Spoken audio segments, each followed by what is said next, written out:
একজন কাঁদলে আরেকজনেরও চোখে পানি, একজন একটু নড়লেই ব্যথায় কুঁকড়ে যায় অন্যজন। জন্মের পর থেকেই বুক ও পেটের অংশে জোড়া লাগানো দুই নিষ্পাপ প্রাণ জয়নব ও উম্মে কুলসুম। স্বাভাবিক জীবনের স্বপ্ন নিয়ে পৃথিবীতে এলেও এখন প্রতিটি মুহূর্ত তাদের কাটছে অনিশ্চয়তায়। কুষ্টিয়ার দৌলতপুরের বিলগাথুয়া মধ্যপাড়া গ্রামের নাহিদ হাসান ও সানজিদা ইয়াসমিন মুক্তার ঘরে গত ৪ মে জন্ম নেয় জোড়া লাগা যমজ কন্যা শিশু। তবে সন্তান জন্মের আনন্দ বেশিক্ষণ স্থায়ী হয়নি। চিকিৎসকরা জানান, শিশু দুটিকে আলাদা করতে প্রয়োজন দীর্ঘমেয়াদী চিকিৎসা, একাধিক পরীক্ষা এবং বিশেষজ্ঞ চিকিৎসকদের নিবিড় তত্ত্বাবধান।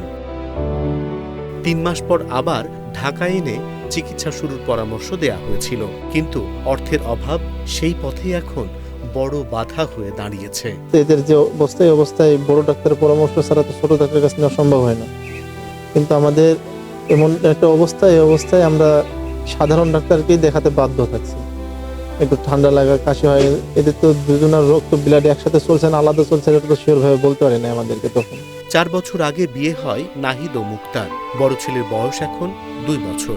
দ্বিতীয়বার গর্ভধারণের পর আল্ট্রাসনোগ্রামে ধরা পড়ে যমজ সন্তান, যারা পরস্পরের সঙ্গে জোড়া লাগানো। ঝুঁকির কথা বিবেচনা করে তাদের ঢাকায় নেওয়া হয়।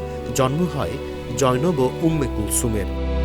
একসময় রাজধানীর একটি পোশাক কারখানায় কাজ করতেন নাহিদ, এখন স্থানীয় একটি দোকানে চাকরি করেন। মাসিক আয় মাত্র ৯ থেকে ১০ হাজার টাকা।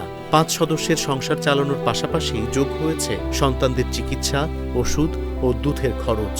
এরই মধ্যে ঋণের বোঝাই ভারী হয়েছে পরিবারটি।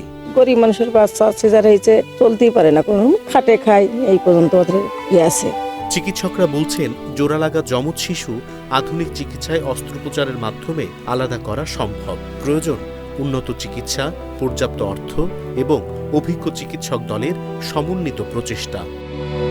দৌলতপুর উপজেলা সমাজসেবা কর্মকর্তা জানিয়েছেন, পরিবার আবেদন করলে রোগী কল্যাণ সমিতি ও উপজেলা সমাজ কল্যাণ পরিষদের মাধ্যমে সহায়তার চেষ্টা করা হবে। সহযোগিতার অনুরোধ করে তাহলে উপজেলা স্বাস্থ্য কমপ্লেক্সে ভর্তি হলে আমাদের রোগী কল্যাণ সমিতির মাধ্যমে আমরা সহযোগিতা করতে পারবো। আবার আমাদের উপজেলা সমাজ কল্যাণ পরিষদের মাধ্যমেও তাদেরকে আর্থিক এবং অন্যান্য কোনো সহযোগিতা লাগলে সে চিকিৎসা সংক্রান্ত সহযোগিতা আমরা করতে পারবো। সময় যত যাচ্ছে ততই বাড়ছে জয়নব ও উম্মে কুলসুমের লড়াই। চিকিৎসকরা দেখাচ্ছেন আশার আলো, কিন্তু সেই আশাকে বাস্তবে রূপ দিতে প্রয়োজন দ্রুত চিকিৎসা এবং মানবিক সহায়তা। অর্থের অভাবে কি থেমে যাবে দুটি নিষ্পাপ জীবনের স্বাভাবিক বেঁচে থাকার স্বপ্ন, নাকি সহযোগিতার হাত বাড়িয়ে তাদের জন্য খুলে যাবে নতুন জীবনের দরজা? এখন সেই অপেক্ষাতেই পরিবার।